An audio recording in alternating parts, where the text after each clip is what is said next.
Dios me los bendiga nuevamente, amados hermanos y amigos que nos sintonizan en esta noche. Vamos a seguir, vamos a continuar con las parábolas de nuestro Señor Jesucristo en el capítulo 13 del libro de San Mateo. La clase anterior empezamos con la parábola del sembrador. Entonces, cuando me fui para la casa ese día, iba meditando más concerniente a la parábola del sembrador y no iba satisfecho con el contenido. No que estaba mal el contenido, pero necesitaba más información darle a ustedes para que podamos entender un poquito más concerniente a esta parábola que encierra muchos secretos en esta parábola. Entonces yo le voy a poner la parábola del sembrador parte 2, ese es el tema de esta clase. Parte 2 de la parábola del sembrador. Quiero que abramos nuestras Biblias en el libro de Mateo, en el capítulo 13, en el versículo 3. Hasta el versículo 9, y le dice: y les habló muchas cosas por parábola diciendo: he aquí el sembrador salió a sembrar, y mientras sembraba, parte de la semilla cayó junto al camino, y vinieron las aves y la comieron. Parte cayó en pedregales, donde no había mucha tierra, y brotó pronto, porque no tenía profundidad de tierra. Pero salido el sol se quemó, y porque no tenía raíz se secó. Y parte cayó entre espinos, y los espinos crecieron y la ahogaron. Pero parte cayó en buena tierra, y dio fruto, cuan a 100, cuan a 60, cuan a 30 por uno. El que tiene oídos para oír, oiga. Voy a hacer un pequeño resumen de la clase anterior, hablando de la que Jesús hablaba en parábola, porque él estaba tratando de mostrarle al pueblo judío de que la condición que ellos se encontraban, su corazón, la condición del corazón de ellos, lo hacían a no percibir los milagros que Jesús hacía, los hacía a no poder ver las maravillas que Jesús estaba haciendo, porque estaban llenos de religiosidad. Y cuando digo llenos de religiosidad, no que eran hombres que solo pasaban de rodillas, sino que tenían mucho conocimiento, pero poca práctica. Cuando nosotros tenemos en nuestra vida personal, muchas veces queremos devorar todo libro que llega a nuestra mano y queremos entrar en un punto de querer obtener más conocimiento. Es bueno obtener conocimiento, pero cuando nosotros vivimos una vida diferente a la vida que nosotros estamos proyectando en privado, en público, hay que verlo y hay que tener mucho cuidado de que no vayamos a estar viviendo una vida hipócrita, una vida en la cual no podamos, el mensaje de nuestros labios no puede hacer efecto, porque la gente conoce la condición en que estamos viviendo. Jesús les dijo a sus discípulos en una ocasión: escúchenlo lo que ellos dicen. refiriéndose a los fariseos. Pero no hagan lo que ellos hacen. Entonces, cuando nosotros vivimos una vida asolapada, una vida de hipocresía, el resultado de la palabra muchas veces no tiene efecto en cuanto a nuestro testimonio. Y esto es lo que estaba sucediendo con la vida de esta gente religiosa de los tiempos de Cristo. Cuando les dije la vez pasada que no todos los que son hijos del reino son considerados hijos de Dios, pero que todos los que son hijos de Dios son hijos del reino. Entonces quiero hablarle un poquito acerca del reino de Dios. Cuando me voy a adelantar una parábola, solo para tomar un punto, la parábola del trigo y la cizaña. Dice la parábola del trigo y la cizaña de que vinieron, cuando Jesús estaba hablando del trigo y la cizaña, que dice que el sembrador sembró buena semilla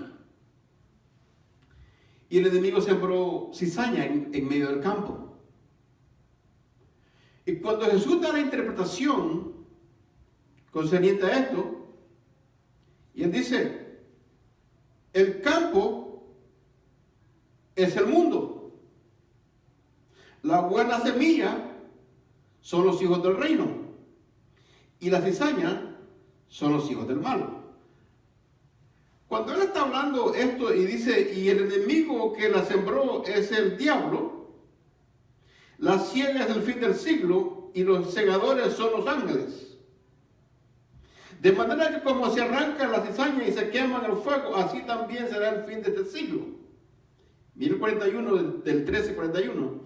Y enviará el Hijo del Hombre a sus ángeles y recogerán de su reino a todos los que sirven de tropiezo, a los que hacen iniquidad. Aquí está hablando de que van a recoger de su reino a todos los que sirven de tropiezo. Entonces podemos ver que aquí los hijos del reino, muchas veces, está refiriendo aquí, como la cizaña. La cizaña fue sembrada en el campo. Pero cuando venimos y entendemos estos puntos estratégicos de estas parábolas, nos vamos a dar cuenta de lo que está escondido en todo esto, lo que Dios estaba escondiendo. Cuando vemos en la parábola del sembrador,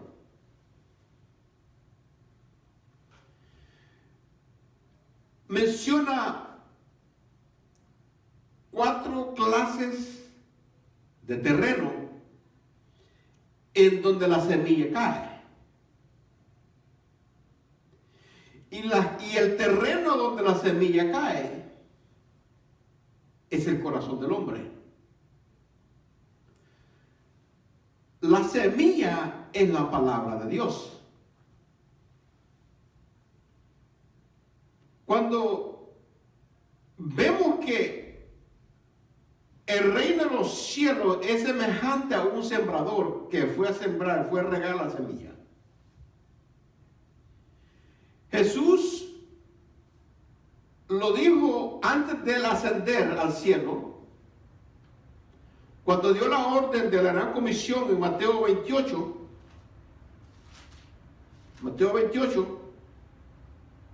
cuando él dice, Mateo 28, versículo 18, y Jesús se acercó y les habló diciendo, toda potestad me es dada en el cielo y en la tierra, por tanto, id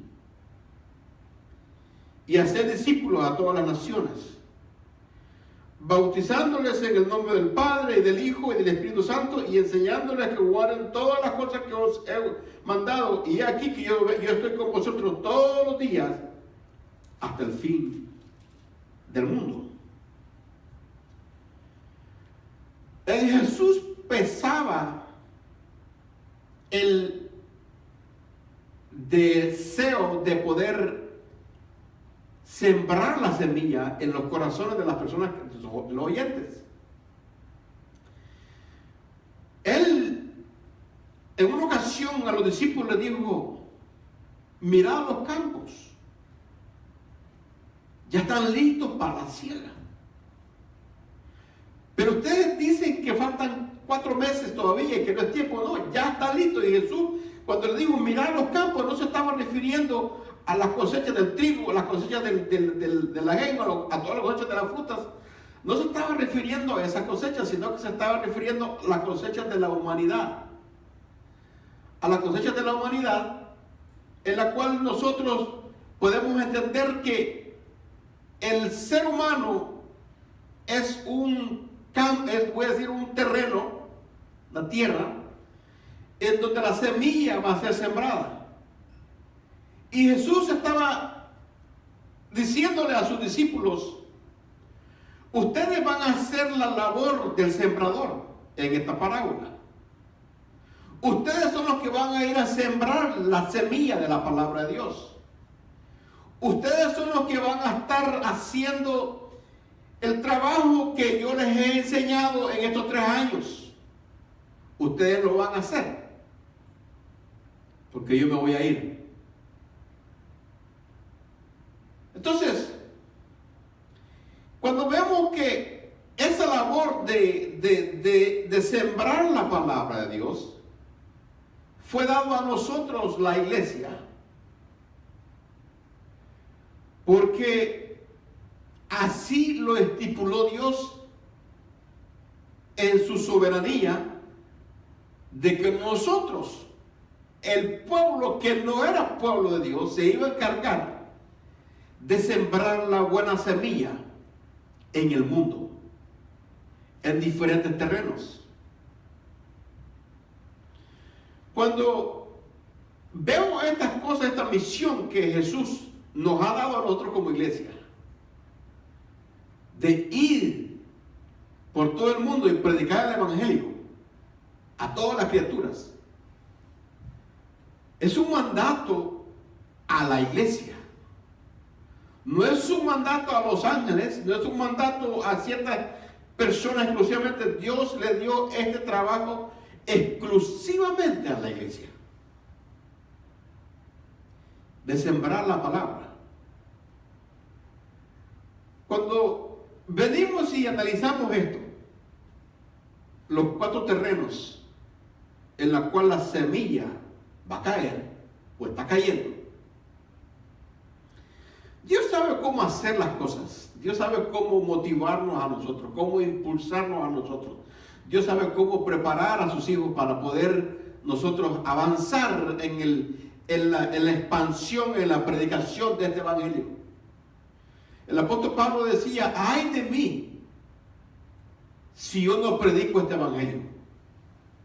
Yo digo, ay de mí si yo no me atrevo, si yo no predico este evangelio que fue encomendado en mis manos.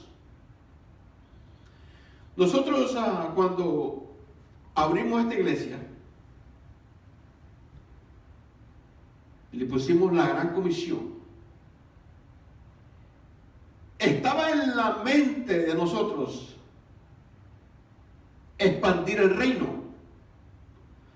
No solo aquí en alrededor donde vivimos. Estamos en el estado de Maryland. No solo íbamos a impartir la palabra de Dios en los vecindarios de alrededor, sino que nuestra visión estaba expandernos al extranjero. Y en poco tiempo de haber fundado la iglesia, la Gran Comisión, empezamos a expandirnos a Honduras con el evangelio. Empezamos a ir a predicar, a hacer campañas a Honduras. Yo personalmente fui a Honduras a predicar la palabra de Dios en muchos lugares que jamás se me vino en la mente que iba a andar. Nos fuimos a meter a una montaña donde hay cafetales, donde no había luz eléctrica. Nos fuimos a meter porque Dios nos estaba llevando a expandir el reino sobre esos lugares donde el evangelio casi no se predicaba. Me acuerdo que cuando fuimos a esa montaña había una sed, una hambre de la palabra de Dios en estos lugares, que aún con 4x4 era bien difícil llegar a estos lugares, camiones 4x4, pick-up 4x4. Pero llegamos. Nuestro púlpito era la paila o la cama de atrás del pick-up. Llevamos unas generadoras de corriente, de energía. Hicimos unos cables, unos alambres, le pusimos luces. Llevamos ropa, llevamos muchas cosas para darle a la gente allá. Fuimos atendidos bien. Llegamos, empezamos la campaña a las 8 de la noche. Mira, todo el día pasamos nosotros repartiendo ropa, repartiendo juguetes a los niños. Estaban por aquellos lugares, que ahí solo había una calle, la calle principal era una calle como de unos, que solo un carro pasaba. No era una calle de pavimento, no era una calle de asfalto. Era una calle que habían grietas de pura tierra. Cuando la lluvia caía, hacía grietas y los carros iban, uno tiene que ir bien despacio para poder llegar a esos lugares. Pero yo me acuerdo esa vez que fuimos y empezamos porque sabía que teníamos que sembrar la semilla. No solo aquí, teníamos que expandirnos a otros lugares. Hasta grado que cuando les hicimos la invitación que llegasen a las 7 de la noche, decimos enfrente le dijimos ahí el lugar donde una sola calle, la calle principal, que solo un carro cabe. La gente estaba llegando a las 6:30, cada quien llevaba su silla, gente llegaba a caballos, con sus machetes, con sus sombreros. Empezamos a predicar, encendimos aquella generador, pusimos luz eléctrica en la calle esta. Mira, esa noche me acuerdo que fue una bendición tan grande que Dios nos permitió de predicar el evangelio ahí, con otros pastores que andábamos, no andaba solo, llevamos como 4 pastores de Honduras y mi persona, andábamos 5 personas. Hicimos una campaña y esa noche, mi hermano, se convirtieron muchas almas. Digo, wow, esta es la misión de la iglesia, de ir por todo el mundo y predicar este evangelio. La misión de nosotros como iglesia es de ir y predicar este evangelio. No importa dónde. Si te va a llevar a un lugar que no conoces a nadie, eso no importa. Dios los conoce, son almas que el Señor tiene allá para que tú les prediques la palabra. Yo sé, mi hermano, de que Dios ha hecho cosas grandes y va a seguir haciendo cosas grandes en medio nuestro, que este evangelio se va a seguir predicando. No importa lo que pase. Cuando vino esta pandemia, ¿se bien esto? Cuando vino esta pandemia, que nos dimos cuenta ya como en enero, lo que estaba sucediendo, Dios me revela algo en noviembre del año pasado. Míralo como es Dios. Dios me revela algo y me lo revela a través de sueños. Y en noviembre del 2019, me muestra esto. Yo en el sueño, yo me encontraba al pie de una montaña. Me encontraba al pie de una montaña y andaba con mi esposa y uno de mis hijos. Pero de repente yo veo una montaña grandísima, alta. De repente yo veo una ola inmensa. Le voy a decir, cuando yo veo la ola a mi izquierda y a la montaña a mi derecha, veo una ola inmensa que yo no le alcanzaba a ver la altura. Pero yo decía, esta ola no hizo nada de bulla. de ruido. Yo me quedo atónito y digo yo, si logramos correr y subir esa montaña, no nos va a dar oportunidad para nos va a alcanzar esa gran ola. Pero de repente, por un acto milagroso en el sueño, yo veo que Dios me transporta a esa montaña con mi familia, me transportó a lo alto de esa montaña, y veo que la ola viene con gran golpe y golpea la montaña, pero no sé, de una forma sobrenatural. Logramos llegar arriba, a la cima de esa montaña, pero altísima.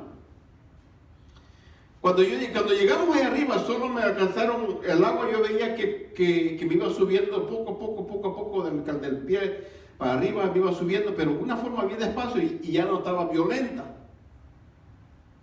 Y esto fue lo que vi. Cuando yo empiezo a caminar a la cima de la montaña, yo veía a la gente que estaba escondida en las casas. Y yo decía, ¿y por qué están escondidas esta gente dentro de las casas? ¿Por qué no salen? Y yo iba a predicar el evangelio, les iba a predicar la palabra, y cuando yo iba a predicar la palabra por las calles, las veía en las casas, pero las casas ellos no me dejaban entrar a las casas, sino que yo desde afuera les predicaba el evangelio, pero yo mismo me decía, ¿por qué es que no me dejan entrar a las casas? Eso fue en noviembre. Le conté a ciertos hermanos de la iglesia, le digo, algo viene para acá, para Estados Unidos, porque esa ola no hizo nada de bulla. Ya en enero, febrero, fue que encontramos que las iglesias se cerraron, que ya no se podía predicar. Estamos ahí en la casa y incómodos. Yo decía, pero ¿cómo? La iglesia no va a estar predicando el evangelio. Yo veía que nadie estaba predicando el evangelio. Yo me buscaba en YouTube las prédicas y todo eso, pero decía, pero ¿qué estamos haciendo nosotros aquí? Y se me venía ese sueño y yo decía, Señor, tú me revelaste algo de que algo venía y que la gente no nos iba a dejar entrar a la casa, pero que yo le estaba predicando desde afuera, le estaba predicando. Entonces yo le conté al cuerpo oficial, pastores de la iglesia, y le dije, tenemos que hacer algo. Y así fue como empezamos a predicar. Nos preparamos y empezamos a grabar y empezamos a expandir este evangelio en medio de la pandemia. Empezamos en medio de la pandemia a predicar el evangelio y llegar a aquellas casas que no nos podían dejar entrar. Yo digo, el evangelio de Dios, la palabra no se va a parar. Nadie va a poder callar a la iglesia. Nadie va a poder detener el avance de la prédica del evangelio, porque tenemos a Dios como nuestro guía y Él es el que nos dirige a esto. Yo sé que Dios me mostró después, 3 meses después, me mostró otra, que viene otra ola más fuerte. Pero esa otra ola, yo oía que esa ola yo la podía oír que venía. La primera no. Pero esta segunda ola sí, yo pude ver que venía algo, detrás de esta venía otra. Entonces yo digo, tal vez no vamos a llegar a ser igual, nuevamente en la adoración en otras iglesias, por este virus. No sé qué otras cosas van a suceder, que Dios nos está mostrando, no solo a mí, a muchas personas nos está mostrando lo que viene.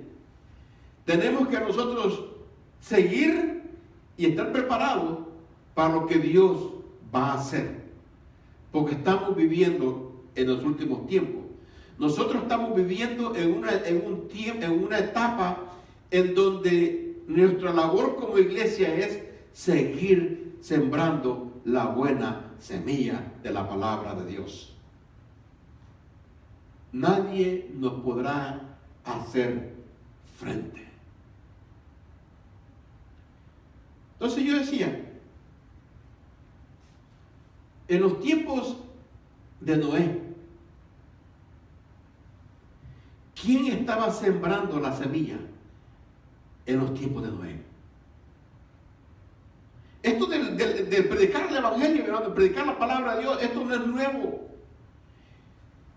Desde un principio, allá en el libro de Génesis, Cuando Dios le da la instrucción a Adán de quién era Dios, de cómo tenía que regirse, Adán era el que se encargaba de sembrar la palabra que Dios le daba directo a él, a sus hijos. Adán tenía que sembrar la palabra de sus hijos. Los hijos tenían que sembrar la palabra de Dios en los corazones de sus hijos. No había Biblia, no había nada, no había iglesia, no había sinagogas, pero la palabra de Dios iba sembrando. Pero el enemigo, desde un principio, podemos ver en la parábola del sembrador, lo voy a traer, lo voy a generalizar y voy a poner al mundo desde Adán hasta donde estamos nosotros. Y usted va a ver que ha sido lo mismo siempre. Dios siembra la palabra en el corazón de Adán. Dios siembra la palabra en el corazón de Eva. ¿Quién fue el que arrebató la palabra del corazón de Eva? Satanás. Satanás desde un principio, el trabajo de él ha sido palabra caída en el corazón del humano. Satanás siempre ha querido arrebatar la semilla de la palabra de Dios. Ajá, con que Dios ha dicho que no comáis de este árbol. Sí, Dios ha dicho eso, le dijo Eva. No, le dijo Satanás. Dios sabe bien que el día que tú comas de esa fruta, tus ojos se van a abrir. Y cuando tus ojos sean abiertos, tú vas a ser igual a Él. ¿Cómo es eso? Se la tragó Eva. Se la tragó. Ah, es verdad. Le cayó la duda en su mente, en su corazón. Dudó de lo que Dios le había dicho. ¿Sabe qué le dice Satanás? Él no quiere que sea igual a él. Él estaba poniendo entre la duda, estaba queriendo arrancar la semilla que Dios había plantado en Eva y en Adán para que le obedeciesen a él, pero Satanás torció la palabra que había caído en los corazones de Dios. Y lo logró. El día que tú comas de esa fruta, tú vas a saber el bien y el mal. Tú vas a ser igual a Dios. Lo logró. Cuando vienen los tiempos de Dios, manda a un pregonero, a Enoc, a separar la palabra en medio de una generación bárbara, impía. Enoc fue un pregonero, un evangelista de sus tiempos, como no hay mucha, voy a decir, en la Biblia, no tenemos mucha información del bendito Enoc. Pero en el libro de Judas, él habla de que él era un predicador de la palabra de Dios y que llegó al punto de profetizar de los juicios que venían. Llegó a profetizar de los juicios que venían a tal grado de que llegó y él pudo ver la venida de nuestro Señor Jesucristo. Él lo pudo ver de una forma maravillosa. Que si usted lee el libro de Judas, se va a dar cuenta que es un libro que solo tiene unos pocos versículos. Ahí se va a dar cuenta lo que sucedió, lo que este profeta Enoc vio. Pero el corazón de aquella gente estaba tan perverso que no le escucharon a Enoc. Dios levanta a Noé para que pregonara el evangelio todavía, que le dijera que se arrepintiese. Mira tanta estaba el corazón endurecido de aquella generación, de que la palabra que caía, Satanás la arrebataba. ¿Por qué? La Biblia me dice en el capítulo 6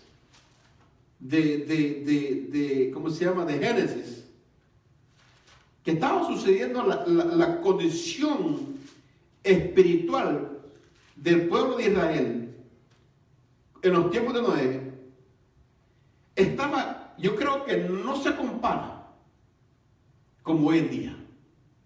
No pudiéramos compararlo, la maldad que había en los tiempos de Noé. Aunque la Biblia dice que así como fue en los días de Noé, pero la maldad que había en aquellos tiempos era tanto que dijo Dios, miren, y aquí había yo sé, tal vez leyendo la Biblia, vamos a ver en la condición en que había, que si usted lee el versículo 1 de capítulo 6 al versículo 4 del mismo capítulo, usted se va a dar cuenta que hubo una mezcla. La raza humana se mezcló con algo divino, hasta el grado de que la genética humana se corrompió tanto que el producto que salió de todo esto fueron gigantes, fueron los nefilines, fueron los gigantes de hombres de renombre, que la Biblia dice, Dios dijo, no puede contender mi espíritu con el hombre. O sea, tal vez no alcancemos a entender la profundidad de corrupción que había en los tiempos de Noé. Que la genética humana se corrompió tanto que Dios dijo, tengo que eliminar a toda la raza humana y empezar de cero nuevamente. Y Dios lo hizo. Dios mandó el diluvio. Pero Noé estaba sembrando la semilla, pero Satanás seguía arrebatando la semilla que caía en el corazón de aquellas generaciones de los tiempos de Noé, que no permitían que la palabra llegara al corazón y se enraizara. ¿Por qué? Porque Satanás venía y agarraba la palabra que había sido sembrada por Noé y no dejaba crecerla. O sea, la condición del pecado era en constante hacer la maldad. ¡Wow! Usted póngase en los zapatos de ellos. Piense y diga, voy a hacer maldad. Va a ser fácil pensar qué maldad podemos hacer. Me voy a depravar sexualmente. Y voy a hacer esto, voy a hacer esta rodilla, voy a hacer este Dios, voy a hacer estos dioses, vamos a poner unos sacerdotes, unas sacerdotisas que vengan al templo y que ellos van a ser los instrumentos de la adoración a otros dioses. Y empiezan y yo digo, voy a planear la maldad, voy a hacer tantas cosas, voy a ir a quitarle a la mujer de mi prójimo, voy a hacer todo acto de inmoralidad, voy a hacer todo acto de lascivia, voy a hacer todo acto porque está en la carne. Hasta el grado de aquella inmoralidad perversa que había en los tiempos de Noé. La condición, el terreno del corazón en el cual la semilla de que Noé estaba predicando no podía hacer efecto porque la condición del hombre estaba tan degenerado de que no había otra alternativa más que Dios decir, lo voy a traer de sobre la faz de la tierra. Y voy a empezar de nuevo con Noé. Y lo hizo. Un diluvio mundial lo tiró. Lo mismo pasó con Lot, en Sodoma y Gomorra. Mira, la Biblia dice que Lot sufría. Porque Lot dice que se afligía en su corazón, su espíritu, en ver la maldad que había en aquellas ciudades de Sodoma y Gomorra. La homosexualidad, el afeminanismo, es tanto. Cuando nosotros llamamos a un sodomita, la palabra un sodomita, tenemos que entender que un sodomita era aquel hombre que practicaba los actos sexuales hombre con hombre, mujer con mujer, hombre con animal, mujer con animal.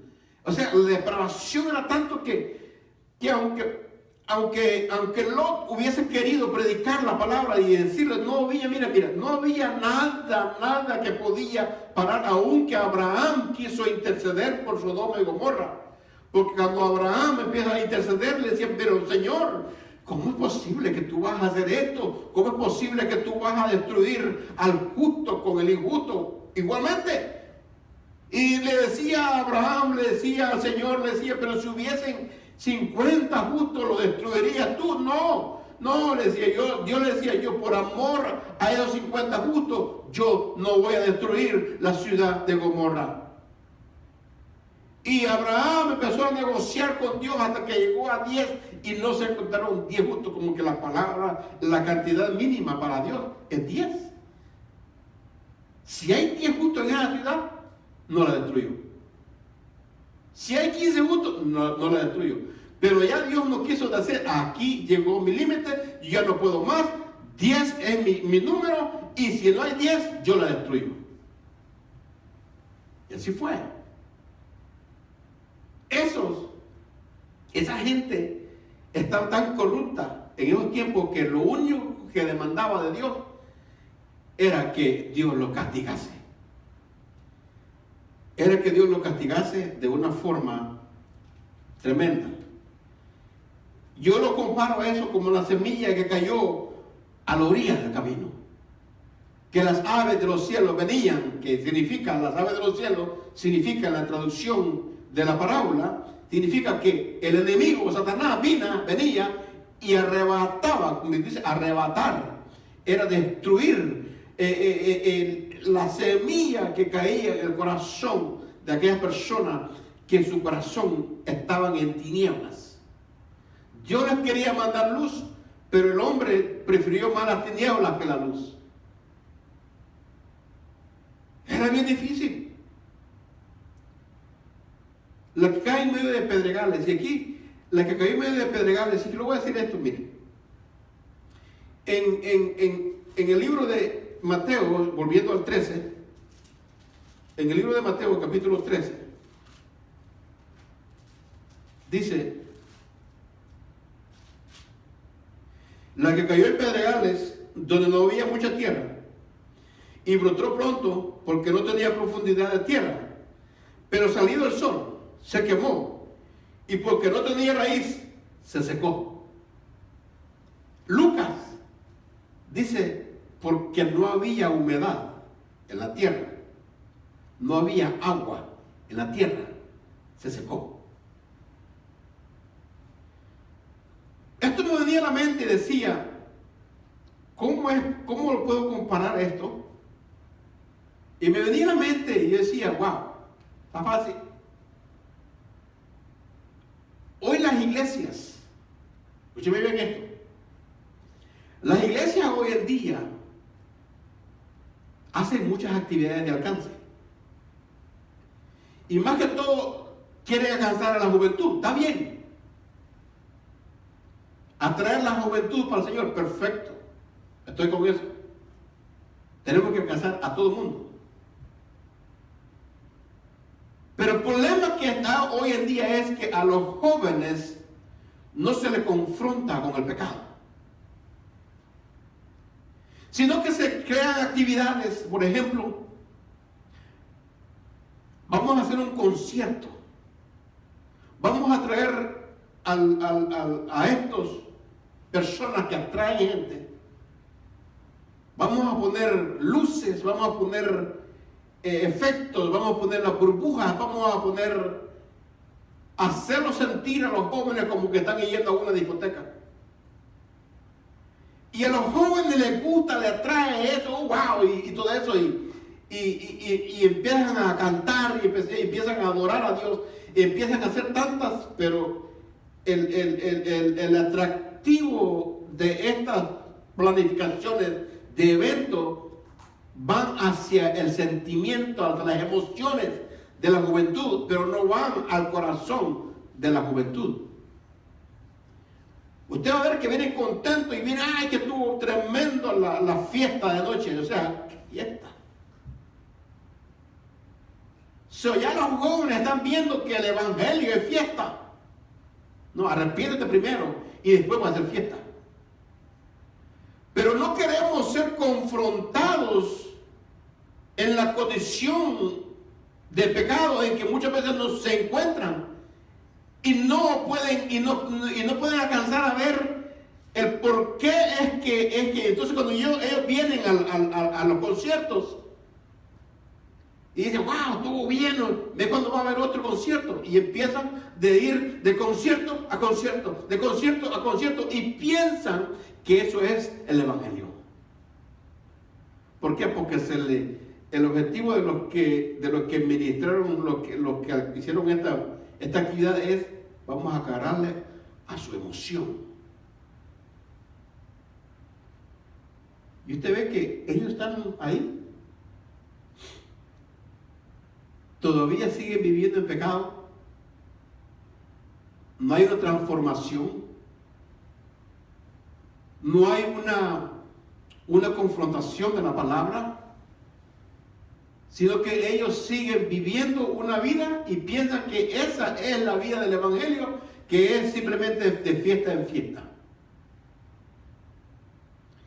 Muchas veces quieren vivir la vida que vivían los hijos de Job. Los hijos de Job quieren vivir la vida de los hijos de Job, que dice que todos los días hacían fiesta. Y el pobre Job en la casa hacía sacrificios por si acaso habían ofendido a Dios. Entonces, cuando vemos estas áreas en la juventud y le enseñamos que el evangelio trae gozo, sí trae gozo, pero déjame decirle algo, lo que estamos fallando ahí es esto. El evangelio trae paz, pero para que haya paz en tu corazón, tú tienes que venir con un corazón contrito y humillado delante de Dios.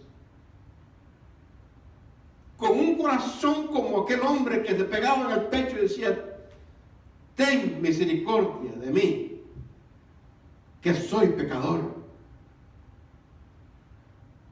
El problema que muchas veces tenemos hoy en día es esto. Especialmente los jóvenes que no han experimentado el mundo allá afuera. Y gloria a Dios que no han experimentado el mundo, no se han enredado en las cosas del mundo. Pero muchos de ellos no han tenido el verdadero encuentro con el Señor. No ha habido una verdadera convicción de decir, tengo que ser diferente. Y muchas veces cuando vienen estas actividades grandes, vienen gente de afuera. Y en vez de los jóvenes, voy a decirlo, llenar a los jóvenes de afuera con la esencia de la palabra de Dios, lo que sucede es que los de afuera vienen a contaminar a los de adentro.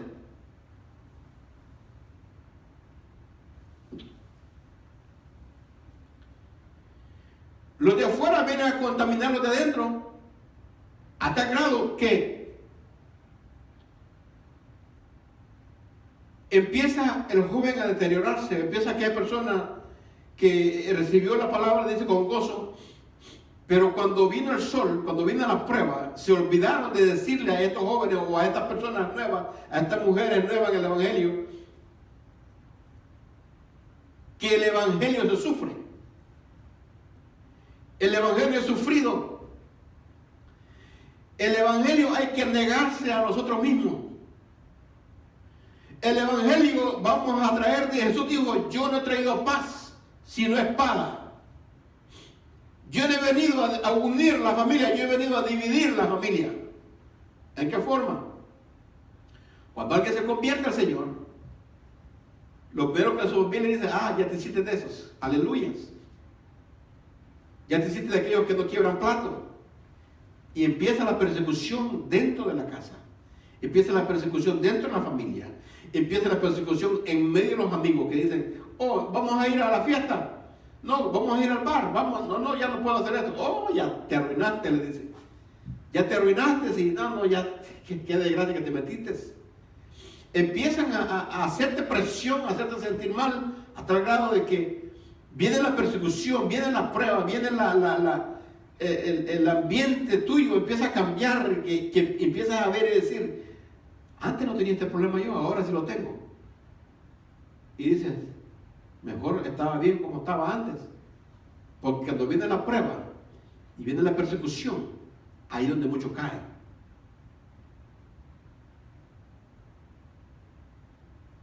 ¿Por qué? Porque nunca se preocuparon, aún los líderes de la iglesia. Y esto va a los líderes. Tú está bien, hazte actividades, hazte retiros de jóvenes, perfecto. Nuestro deber es enseñarle a ellos que amen a Dios sobre todas las cosas. Y que sean instruidos en la palabra de Dios. Porque esos son los que lo van a mantener firme en la hora de la prueba. Jesús claramente habló de cuando dijo aquel que hizo su casa sobre la arena.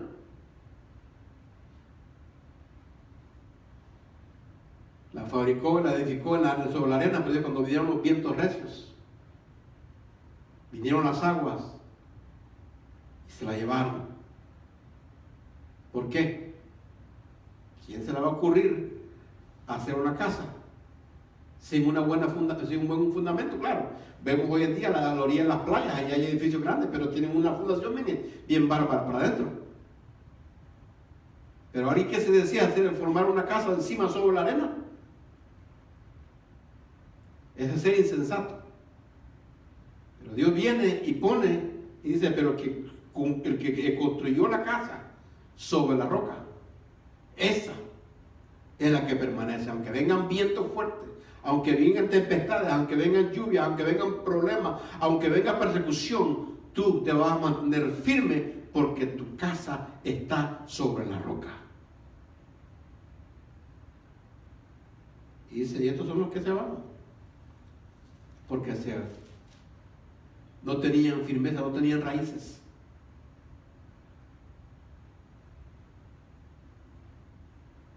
El que cayó entre medio de espinos. Dice,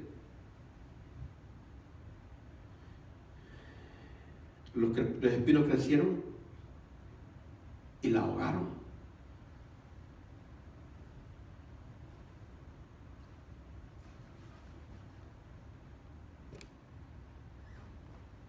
Los espinos crecieron,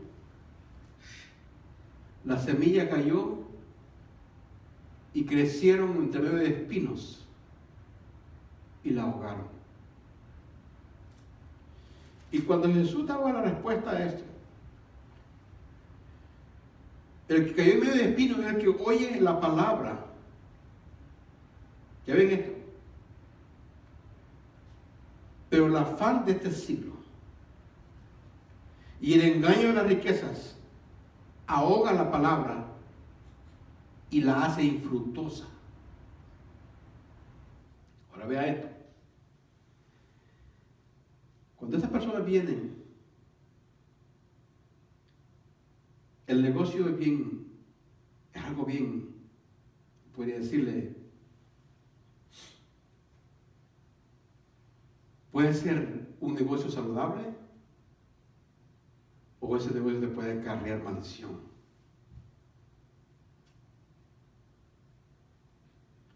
Cuando en el negocio, si realmente tú no amas a Dios, tú puedes caer en muchos lazos del diablo. Especialmente si tú tienes una compañía grande, en donde te van a dar, digamos, vas a tener que conseguir los contratos. Y para conseguir esos contratos de millones de dólares o de miles de dólares, posiblemente hay un compromise, que te pusieron en un juicio que hiciste una mala jugada. Alguien viene y te dice, te ven quiénes son los managers, los project managers, que esos son los que dan los proyectos. Y tú sabes bien que quieres conseguir ese trabajo de 5 millones de dólares. Y antes, cuando estabas en el mundo, no te costaba hacerlo. Porque lo único que te pedían era, llévame una semana a Las Vegas. Dame lo que querás, mujeres, el otro, Y tú, por conseguirle el contrato, le pagas un gato pagado, le traes mujeres, le traes droga, le traes esto, ok. Ya cuando vienes de allá, vienes con el contrato firmado. Y te has hecho rico por eso. Hay mucha riqueza que has acumulado, pero tal vez lo has hecho ilegalmente. Pero cuando vienes a los caminos de Dios, sabes que ya no puedes hacer eso. Sabes que eso no está bien delante de Dios. Pero si todos los negocios que hacías anteriormente estaban basados a esto, vas a empezar a sentir que tu negocio va para abajo. Porque todos los negocios, los contratos ilícitos que hacías, ya no están ahí. Y dijiste, yo no puedo seguir en la iglesia y en el negocio. Y preferiste mejor el negocio por Dios. Jesús dijo claramente, es bien difícil que un rico entre en el reino de Dios. Porque el rico está atado a las riquezas. Y las riquezas son su Dios. Es que es bien difícil. Hay un mundo lleno de tentaciones en los negocios. Que tenemos que tener el temor de Dios para poder sobrepasar todos estos obstáculos que se nos presenten en nuestra vida. Pero el que cayó en buena tierra, ese es el que produce. Yo siempre decía, cuando me convertí al Señor, yo le dije al Señor, yo quiero hacer tu voluntad. Dime cuál es tu voluntad. Yo me acuerdo que le dije en una ocasión, le dije, Señor, yo sé que tú eres eterno, pero yo no soy eterno. Mi límite se mide en años. Tenía 19 años cuando me convertí. Tengo límites, le dije yo. Quiero usar toda mi energía para ti. Dime lo que debo de hacer. Enséñame, adiéstrame, entréname, equípame. Y Dios me empezó a mostrar todo lo que yo tenía que hacer para su reino. Y cuando Dios me muestra todo lo que tenía que hacer, y una de las cosas era predicar el evangelio. Yo me metí de cabeza, me fui de cabeza y estoy todavía de cabeza. Ya llevo 35 años en esto. Y todavía siento la energía como cuando tenía 19 años en cuanto al servicio a Dios. Así sucesivamente Dios se encarga de darnos a nosotros la sabiduría. Y una de las cosas aquí es esto, que cuando la buena semilla cae en los corazones de nosotros y que da fruto al 100, al 60 y al 30%, es porque hemos tomado una decisión de servirle a Dios. Pero Él mismo se encarga de irnos podando como cuando nosotros sembramos las rosas o la vid, que se va podando las aquellas ramas que no dan buenos. Dios se encarga de podarnos a nosotros para quitar aquello. Dice, yo lo voy a limpiar, dice, para que lleven más fruto. Dios se encarga, y muchas veces nos va a costar decir, ay, me duele. Que te duela. Pero el propósito de Dios es limpiarnos para que llevemos más frutos, para que Él se glorifique en medio de nuestras debilidades. Yo sé que uno de esos 4 terrenos eres tú. No sé en dónde tú estás. No sé si tú estás a punto de claudicar en tu fe. No sé si tú estás a punto de decir, esto del Evangelio no me satisface. Y estás a punto. O estás en el negocio y tú sabes que estás haciendo cosas ilícitas que no van con nuestra fe. Tú tienes que pararte en la brecha. Dios bendijo a Abraham en los negocios que él hacía. Dios bendijo a Isaac en los negocios que él hacía. Dios bendijo a Jacob en todo lo que él emprendía. La fuente de bendición se llama Dios. No se llama la compañía tal. La fuente de bendición, el que te va a proveer a ti en medio de todo esto, se llama Dios. Van a venir pruebas, sí. Yo conozco muchos cristianos que tienen dinero y buenos cristianos, y Dios lo está bendiciendo. Así que no creo que en la iglesia Dios no diga, no quiero ningún millonario en la iglesia. Dios te puede bendecir, pero tienes que tomar una decisión. No como aquel joven rico. Le dijo, ¿qué debo hacer para heredar la vida eterna? Guarda los mandamientos. Ya lo he guardado. Ok, vende lo que tienes y dale a los pobres. Ahí le tocó lo que más le dolía. Muchas veces Dios quiere que te despojes de todas estas cosas, pero Él te va a bendecir. Buscar primeramente el reino de Dios y su justicia, y Él te va a dar todo lo que necesitas. No es nada imposible para Dios. Solo deja que la palabra haga efecto en tu corazón y vengamos al Señor con un corazón en nuestras manos y digámosle, Señor, aquí estoy. Yo solo no lo puedo hacer, pero contigo sí lo puedo hacer.